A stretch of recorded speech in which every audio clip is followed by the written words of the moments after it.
Now, this is a segment right here I couldn't wait to touch base on, because make no mistake about it, the duo of SGA and Jalen Williams are beginning to hit that hierarchy, or should I say hit that road of being labeled as one of the many great NBA duos of all time.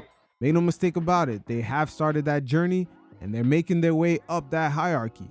SGA is just hitting his prime years as he's 27 years old, and Jalen Williams only at the age of 24. These guys have so much NBA experience, especially going into the playoffs against high-level players. And they've had back-to-back seasons being at the top of the Western Conference, and there's a very long list of unique circumstances happening around these two players. One of them being that they got the right surrounding cast around them and a great GM and a patient organization. Sam Presti has done a great job with this team, but the one main ingredient that this duo does have is that chip on their shoulder. SGA was traded for Paul George almost as a throw-in alongside 5 first-round picks. And as far as Jalen Williams, his relationship with basketball throughout his whole career, coming up through the amateur circuit and even getting into the NBA, he's been pretty much overlooked, and he was never a highly sought-after recruit. So these guys have a nice chip on their shoulder at the same time that's motivating them. The same fuel that we saw Michael Jordan through the Last Dance documentary have kind of alluded to in every single chapter. He was always looking for that source of doubt, that source of motivation to fuel him to get up to the next level, or at least maintain his status as being the top dog. So in this segment, we're going to hear from the NBA champion Jalen Williams as he touched base on a number of things: his relationship with the game, his come up through the amateur circuit, being overlooked, OKC catching the league by storm, and also his breakout in the NBA Finals, which doesn't really get talked about enough. This is why I'm alluding that SGA and Jalen Williams are on their way of being known as one of the greatest duos of all time because of what I've seen in this past postseason, especially in the finals. The Pacers stole game 1, but the way they reacted in game 2, completely dominating. And then being on the road in game 3 of the finals, down 2-1, with nothing going right in your offense in the third quarter. This was really Jalen Williams' breakout game. He stepped up. He took over. He was scoring. He was getting to the hoop. He was being very physical. SGA locked in defensively in that third quarter when nothing was going right for OKC offensively. And then you hit the fourth quarter. SGA finally came alive, scoring 15 points, and Jalen Williams continued to do his thing. That, in a way, was really Jalen Williams' breakout game because, once again, we're talking about these young players. It's the way they're reacting to the pressure that's showing me that they're ready. Jdub as well as SGA are two-way players. So if the offense is not going right, one of them can lock in defensively while the other one maintains the offense, and vice versa. So in game 4 of the finals, they were able to tie the series after nothing was going right offensively. I'll link the video in the description below. I did a whole segment on that because it looked like the series was going to get wrapped up during that third quarter. Pacers up 2-1, their offense is exploding, but Jdub kept them in the game. SGA locked in defensively and kept OKC in it until SGA came alive in that fourth quarter. So Jalen Williams at the age of 24 and SGA at the age of 27 have reacted a lot different towards the pressure than Jason Tatum and Jaylen Brown, as their come up kind of took a while for them to kind of get past Jimmy Butler. They had a couple heartbreaking losses against the Raptors, etc., in order for them to get to the finals in 2022. And then even them being as favorites, they still end up losing to the Golden State Warriors. In a way, them boys in OKC kind of got a head start on how quickly they were able to capture an NBA championship over Tatum and Jaylen Brown. Ideally, it'll be great to see after Jason Tatum comes back off that Achilles injury to see those two duos go at it in the finals. But Jalen Williams right here gives great insight to his whole NBA DNA, as his backstory is making a lot of sense, and it's a nice build-up for an NBA legend in the making. Jdub sat down with Tony Allen and Big Zebo, aka Zach Randolph, two NBA players that got it out the mud, just like Jdub, and it made for a perfect conversation. You guys check it out, and every once in a while, I'll check in. My parents are military, so I grew up on the base, actually, like Luke Air Force Base out there. So I used to go there with my dad really early in the morning before school. Me and little bro would shoot and then go to school. AAU practice, and then just do the same thing all the time. No, That was really it. So you was used to the repetition of things and just Like structure, yeah. Structure. Like I grew up like structure. Like we're gonna wake up at this time, do this, and like have a plan, like make your bed, all that. Like yeah. Was it any other interests that that grabbed your attention while you was coming up in this borough? definitely not like anything but basketball. Basketball. I never tried to play another sport. I didn't. Just strictly basketball, bro. Strictly Yeah. basketball. Who was some of the people that you watched from coming up? Cause your game, I ain't gonna lie, the way you play, I wanna know like early, like who was some of those moves you took from players? At a young age, because I grew late, I was a huge Kobe fan. Shout out, But I was rest in like, peace. to I'm Kobe. watching Kobe shoot fadeaways. I'm like, I ain't doing that. Yeah. So it was like, I just watched a ton of people. One was like, probably like, nobody really knows this, like Andre Miller, low key. Oh, Wait, Yeah, Drake. my dad was kind of a fan of that. Dre Miller. That was a big one for me. I like T-Mac a lot too. That Andre Miller, whoo, that is an interesting player to mold your game after, because he just literally was a chess player out there on the floor, just getting to his spots, just utilizing every single aspect of just being in a certain position. And he was cold. Guys really couldn't stop him, and it left a lot of fans perplexed of how someone that didn't really have the speed and the height, who could still be killing guys out there, just getting assists. He could get you a bucket, rebound, steals. He basically did everything on the floor. So when you say Dre Miller, Dre Miller got that game where I ain't as athletic as everybody. Yeah. But I could get to my spots. I could get you in the position where you got to compromise whether You you gotta give foul me or something let up. me Yeah, to yeah. shoot. And I always honor and respected him. So by you saying that, when I see your game now, I could probably see a few times when you can put players in that blender, man. So Yeah. Sure. Shout out to Dre. yeah, big shout out to Dre. That's a real one. Yeah, I you actually brought. just real. seen him. I actually just met him for like the first time. I think I played against his son in high school too. Oh yeah. Yeah. So I had just met him out here for the first time. But yeah, that was somebody I grew up watching, like just pace. And like I said, like I was short up until college. So like that was like somebody that I looked pace wise to just play like. Let us know about the AAU circuit.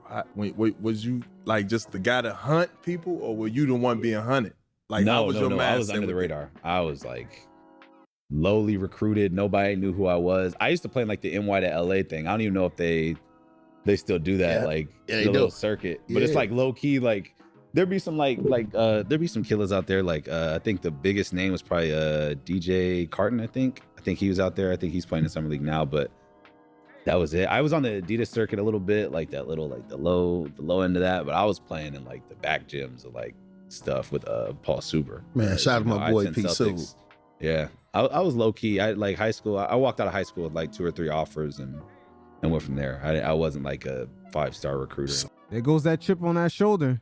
That's a perfect way to come into the NBA. Jimmy Butler got it. Jalen Brunson got it. You see how those guys react in pressurized situations. They already went through the process of rejection, and this builds up like a chink in their armor, where these pressurized situations in the playoffs are nothing new. Mickey D.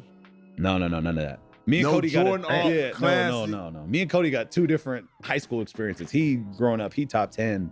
Oh, Bo, this out yeah. the mud now, Bo. Yeah. Bo, you hear this now, Bo? Yeah. This out the mud, Yeah. man. Yeah, Yeah. Yeah. Come on, That's man. hard. We need that. Yeah. That Like, That's hard. process was and it's crazy. That's why I honor it so much. Because a lot of players, man, in that situation, man, they'll give up. They'll quit. Man, I'm putting in all that goddamn work.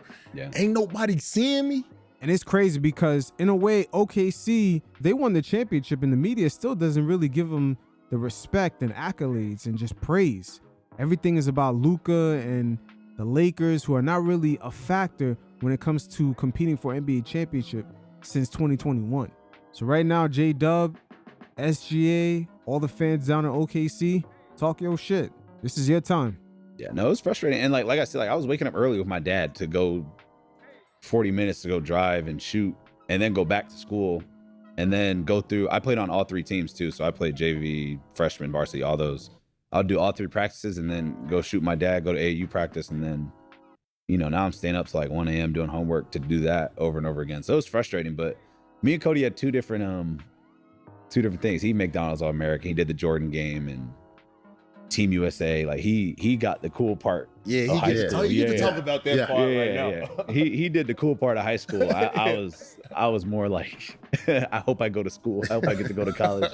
Yeah, it was cool. That's It's funny. cool. Like I got to live through Cody for that part. Yeah. Yeah. He threw me some gear. Yeah. Like here, Yeah. big bro, got some shoes, Yeah, some yeah. shorts. Nah, But your senior year, you killed though. Yeah.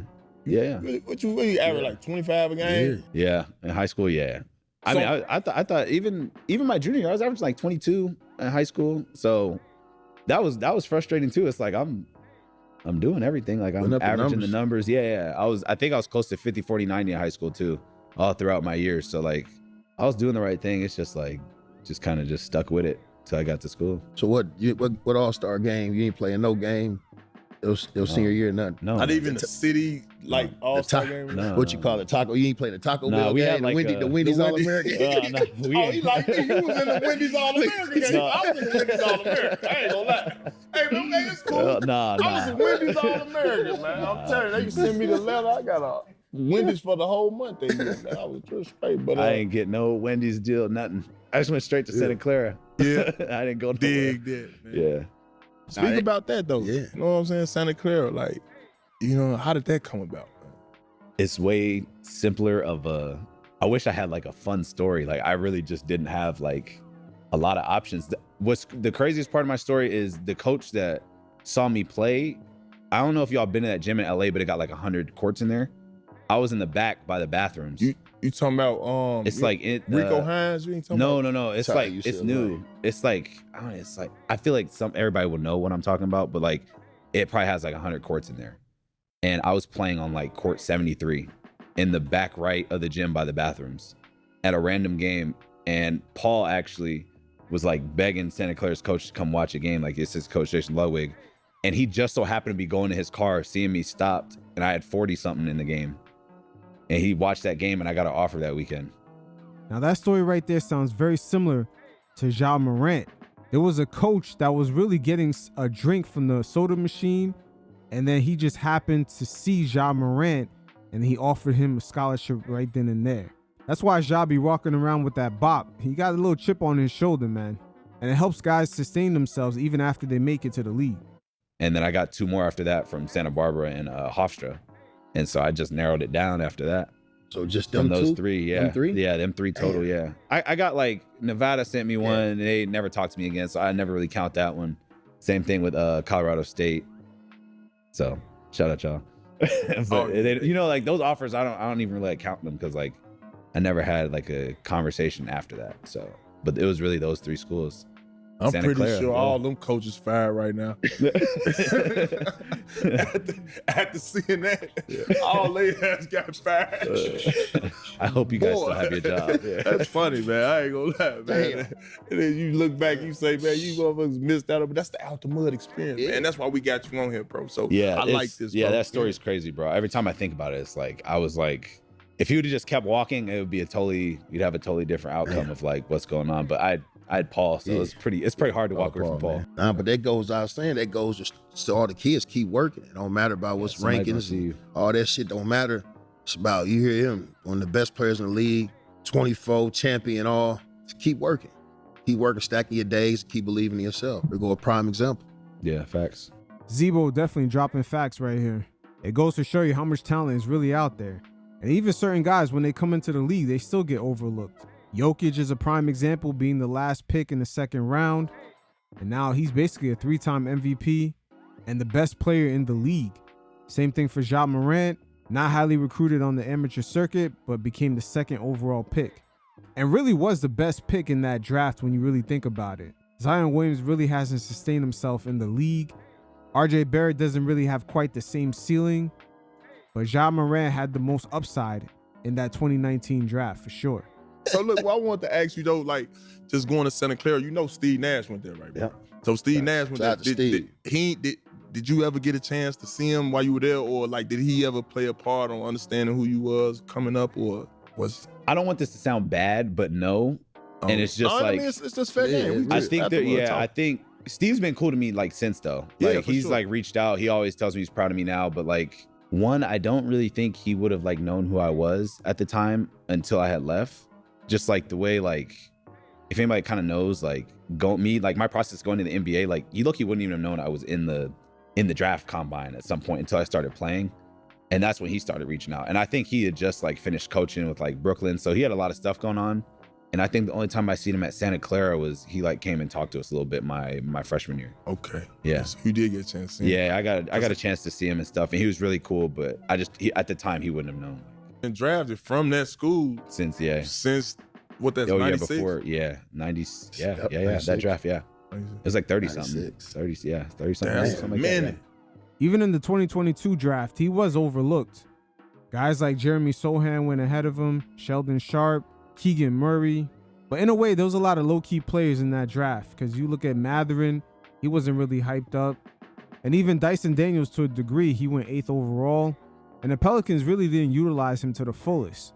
But at the end of the day, the first-round pick that OKC did use to draft Jalen Williams was one of the first overall picks that they got from that Paul George trade.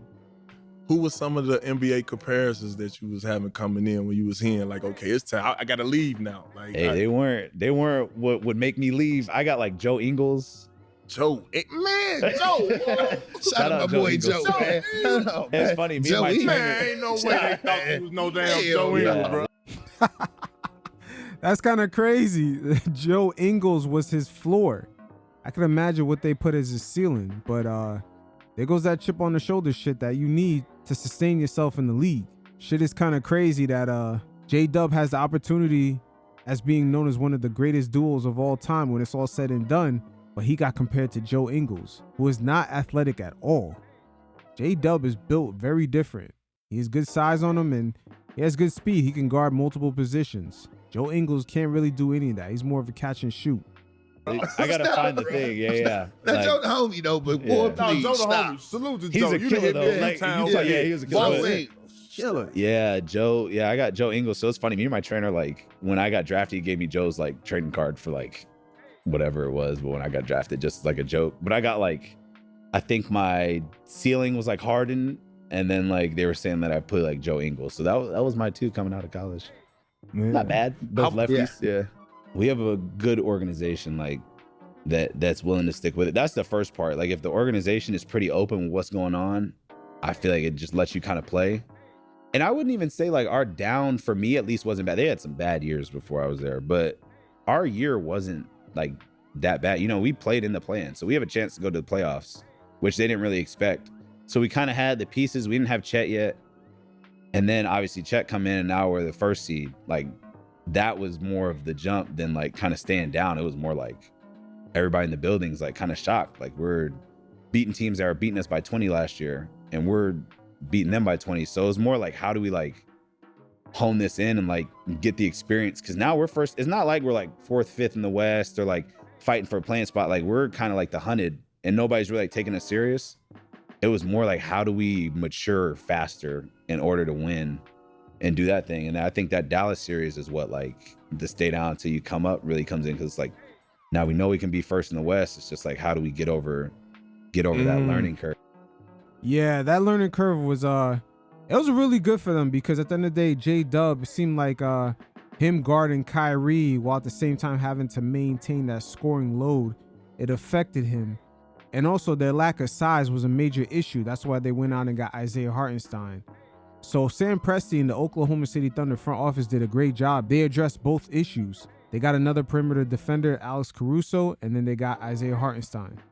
That Denver series that we just had really tested that learning curve. Yeah. So the hardest part was that like going from barely getting in the playoffs to now we're the first seed and like there's expectations and like how do we manage that with everybody in the room being 19, 20 years old? And that's a great point he brought up, how the Denver series was really their litmus test.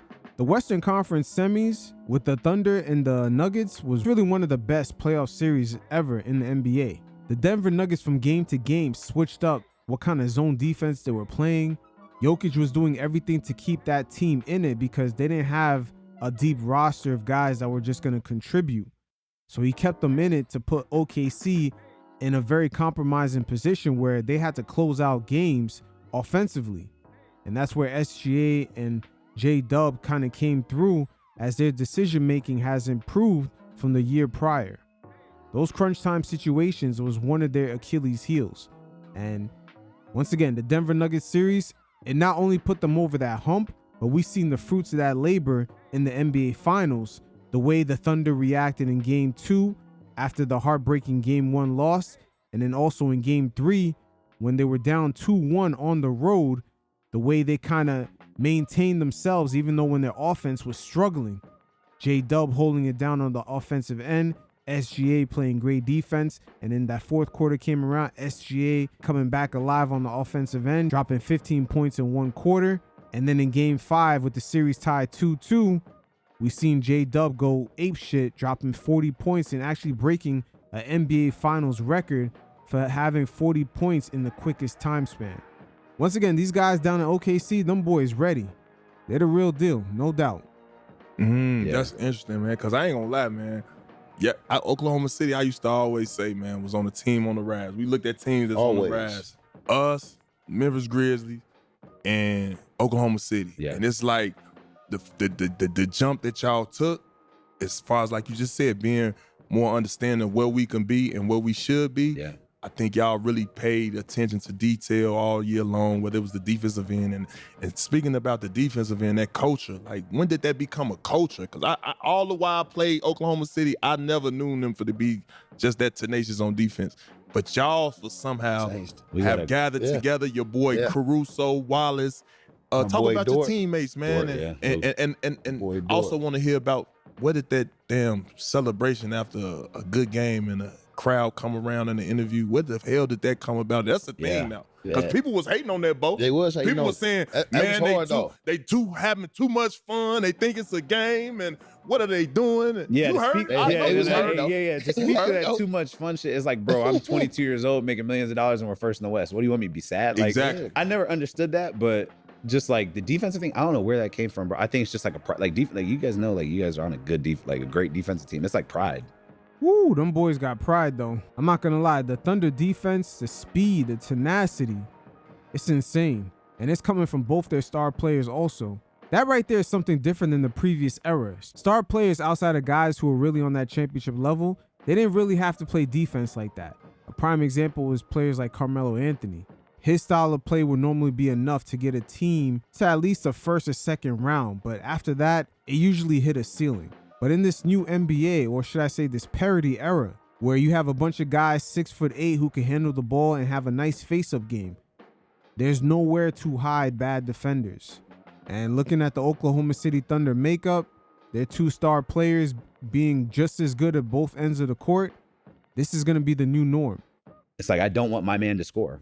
And it's like, I don't want the team to have to cover for me. So that like is how it goes for like me. It's like the dude in front of me, granted, some nights you can get your ass busted. That's just that's basketball. Yeah, that's how it go. But it's like, he's going to have to work the whole time. And that's like the mentality that our team has. I think some of it starts with Shai being a leader. Shai not afraid to pick up and play D.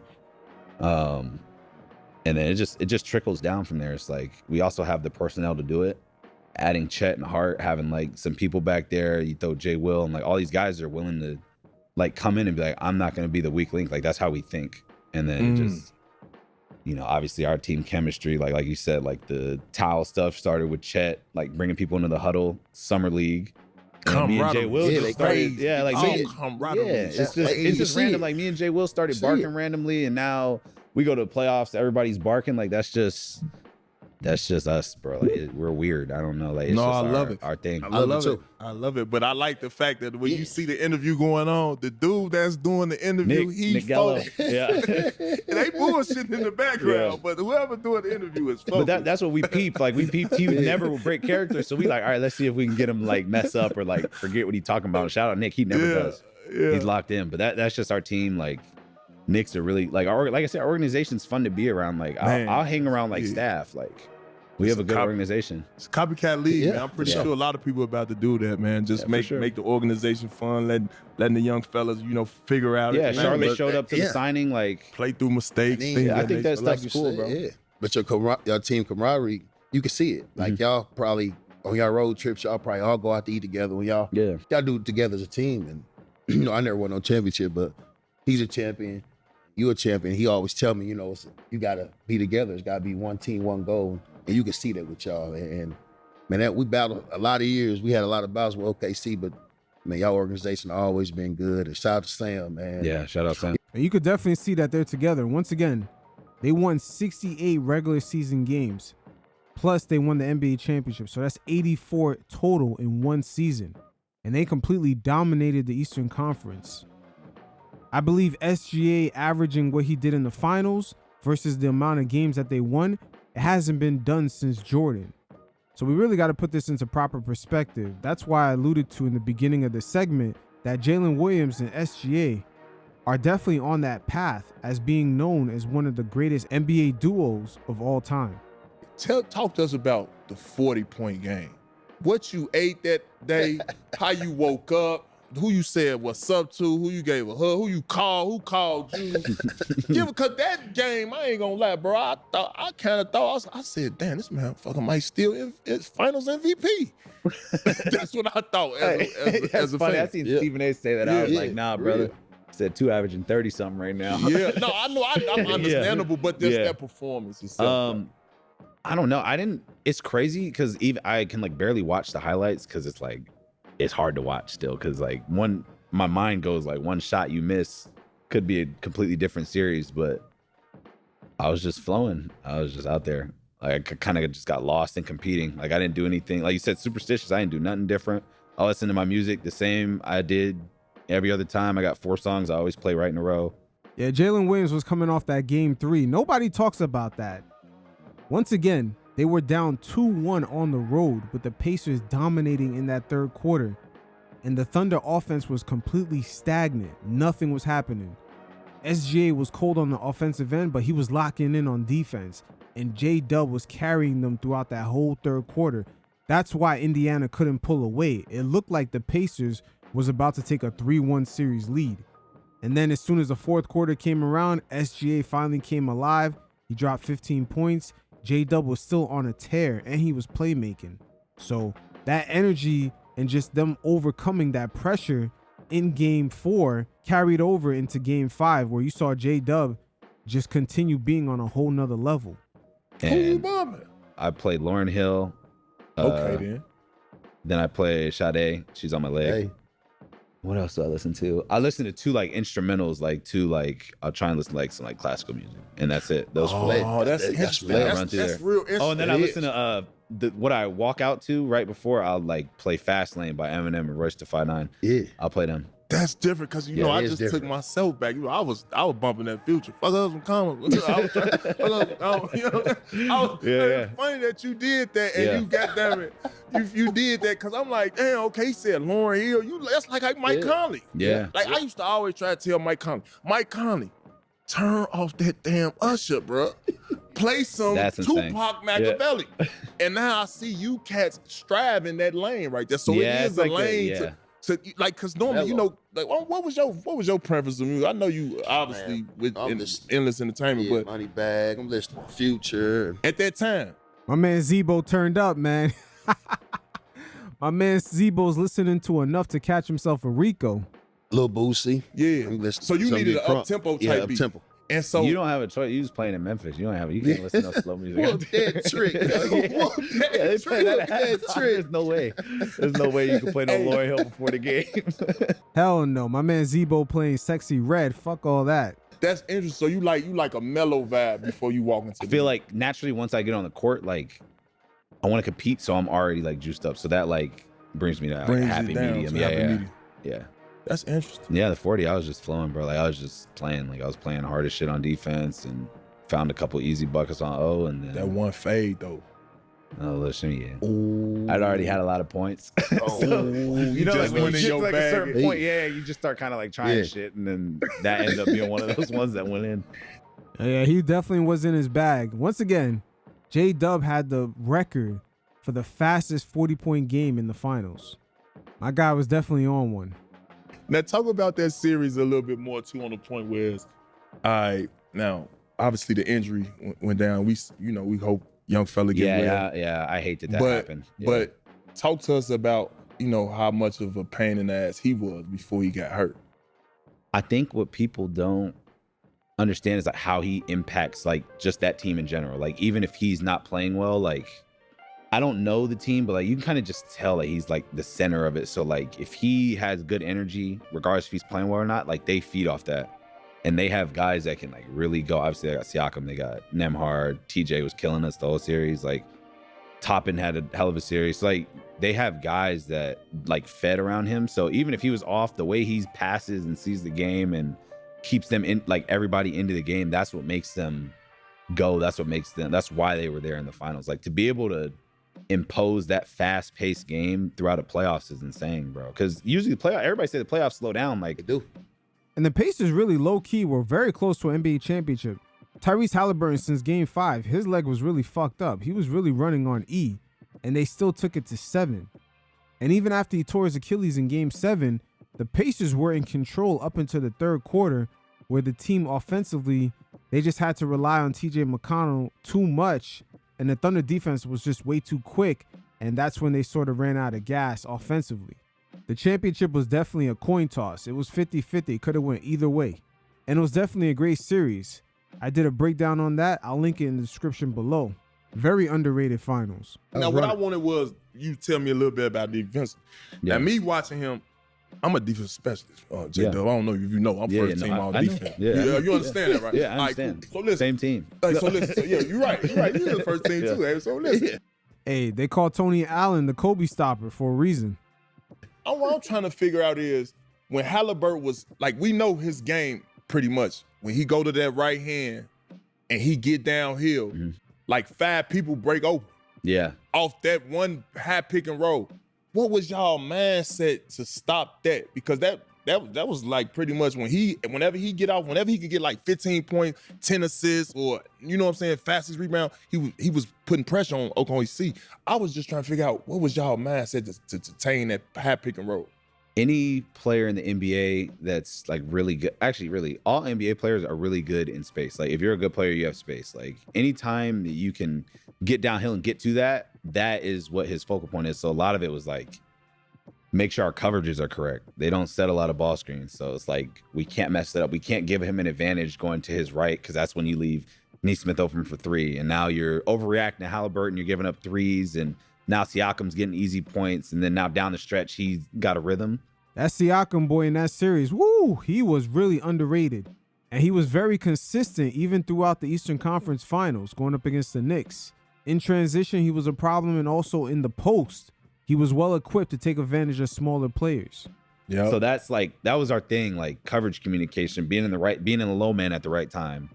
Don't pull from the corner and give up easy corner 3s, because they shoot them really well. So like, and these principles that y'all done took care in training camp. yeah, this is all. Yeah, that's Like, I Mark's want you to biggest talk thing about is that, because yeah. that's when you win a championship, Bo, it's like we living and dying on our principle. We tied together on the defensive ends. The second unit know when we come in the game, bro, we either gonna push the lead to 10 or stay in the same. We not trying to be Don't in the drop, yeah. So I just want to know if that was y'all mindset throughout the year, and you just said it, so it makes sense, bro. Yeah. That was a hell of a run, man. Yeah, that's Mark's biggest thing, is like, he said it all year too, which is, it's annoying, but it's also like why I think we won the championship. He said that all year, is like the stuff that we do in training camp and like when we're playing in January when nobody's watching the games and we're kind of ready to be done, that little rookie wall, whatever, like those are most important games, because those are what build your habits to when you get down there. Like, I'm already in the low man. This isn't like we didn't have any new concepts going into the Pacers series. And that's not because the Pacers, just like like you said, we live and die on like what we've been doing. That's why we're successful. And it's like, if we can impose that, we'll win. And then that's kind of what happened. And having the brand new additions of Alex Caruso and Isaiah Hartenstein helps really define those defensive principles. Once again, there were many lessons learned from the Mavericks series the year prior. Out on the perimeter, they needed an extra body to deal with Kyrie for the whole game. And also in the paint, they needed someone to deal with Daniel Gafford and Derek Lively. The rebounding was iffy, especially with OKC loving to play small because they play more of a speed game. So we're seeing a combination of a lot of different factors that uniquely make this organization be put in a proper position. Their star duo consists of 2 players that really have a chip on their shoulder, Also, they have a patient organization and also a calculated GM after losing in the quarterfinals in the season prior. But hey, the combination of all these factors is definitely making the future look bright for the Oklahoma City Thunder.